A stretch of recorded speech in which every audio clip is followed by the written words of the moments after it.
I'm Robert Lefkowitz, but people call me Rommel because it's it's more unique on Google. And the original motivation behind the GPL, and Stallman has been, I think, clear about this, was not to protect any freedoms for developers, that it was freedoms of the people using the software. Is that it's becoming clearer that we really need to think about the freedoms of developers, which the GPL explicitly does not wish to address, although it does tangentially in the whole modifying the source thing, because the assumption there is everybody might be able to modify the source, right? Everybody might be literate. Doesn't this model of I just get the binary to my specialized device tend to impede the progress towards software literacy? But people who don't know how are not going to agitate for change in that regard because they don't know how. So it's not important to them. The fact that they can't download something that they wouldn't know what to do with is not an issue. So I think there's a chicken and egg problem. We say, yes, if they can't, then it prevents them from doing it. But if they don't want to do it, then they won't agitate for a change that would allow them to do it. So I think it's connected in that way. So as developers, we're not okay with the App Store, but as users of software, we are okay. And so we need to turn more people into developers, into people who know what to do with source code in order for it to become more of an issue. And I think it is true that in today's world, most people don't need to be literate, software literate, in order to function.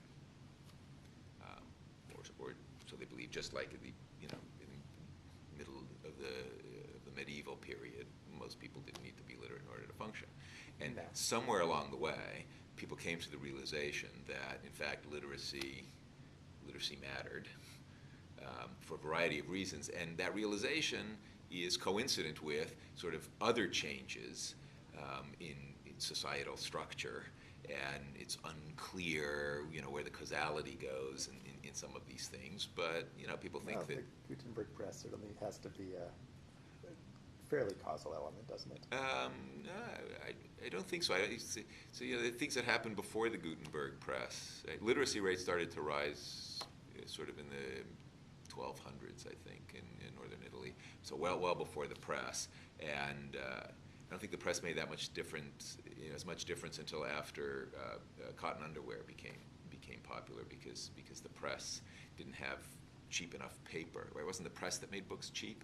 It was cotton rags that from which you could make sort of the cotton rag paper, which drove the price down to the point where people could afford books.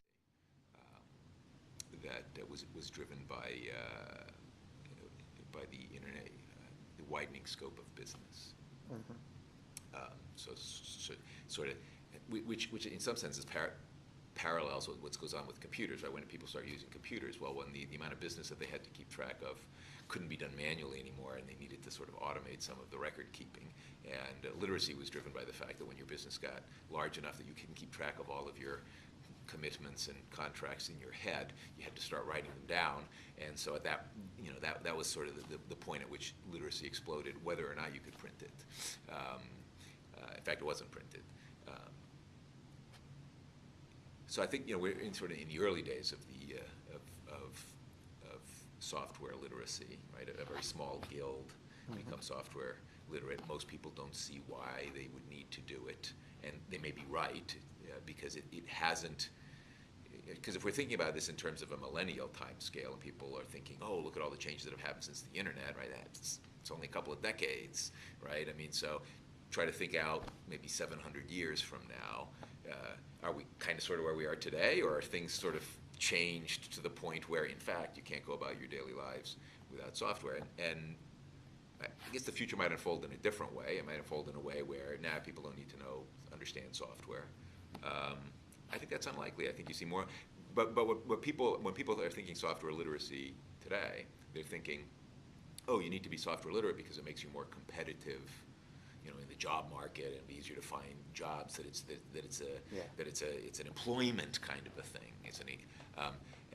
But I'm thinking, you know, literacy didn't become a social issue when literacy was a employment. You know, it helped you secure a job as a scribe, which was kind of a lucrative field to go into. No, it became an important issue when everybody needed to read the sort of whatever they did. It was just sort of part of being a citizen. In fact, you know, if you think about people who are professional dancers, or I have a friend who's a horn player at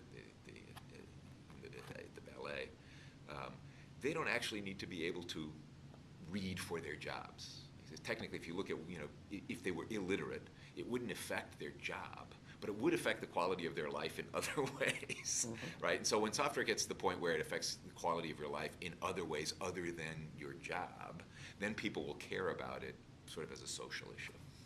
Right? I'm managing more loans than I can keep track of if I'm literate, right? It's like I go beyond the amount that I can keep track of in my head, beyond the track that I can keep track of on a piece of paper. Now I have to start using computer programs. And so at the first level, I can just use a computer program and interact with it manually, right? I'm just using it for record keeping. But if I want to manage that actively in some way, algorithmically, then I have to learn to, you know, write a macro. Yeah. Right? So I have to sort of understand how to do these things in an automated way. And so right now that's it's just sort of a small part of how I might manage my household finances. Yeah. But you know, one can see this type of thing getting to the point where I'd just be unable to manage my bank account unless I could write a program to help me manage it, because there's so much stuff going on. The myth that we're comfortable espousing is that, you know, the internet and software increase freedom, right? And that we're moving in that direction of using this technology to increase freedoms. But literacy as a technology was originally used as a tool of social control in many places. So Scandinavia, particularly, the introduction of literacy was a way to establish social norms, right? So as the society becomes literate, it conforms more, because you can distribute social norms and standards more broadly, and so it's a tool of state control, right? So there's this tension between, you know, we'd like it to increase personal freedom, but it also actually increases state control. And as part of that evolution, and that's when freedom of the press and other sort of issues around the freedoms associated with the expanding literacy become important as a reaction to the increasing state control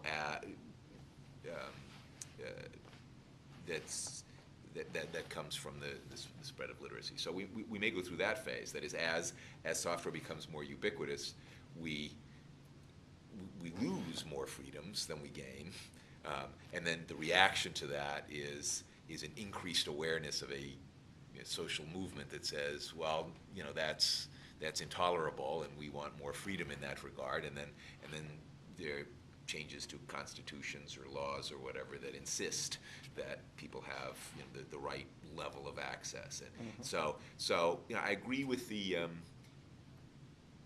aspiration of the free software movement, that we want to give people more freedom around this.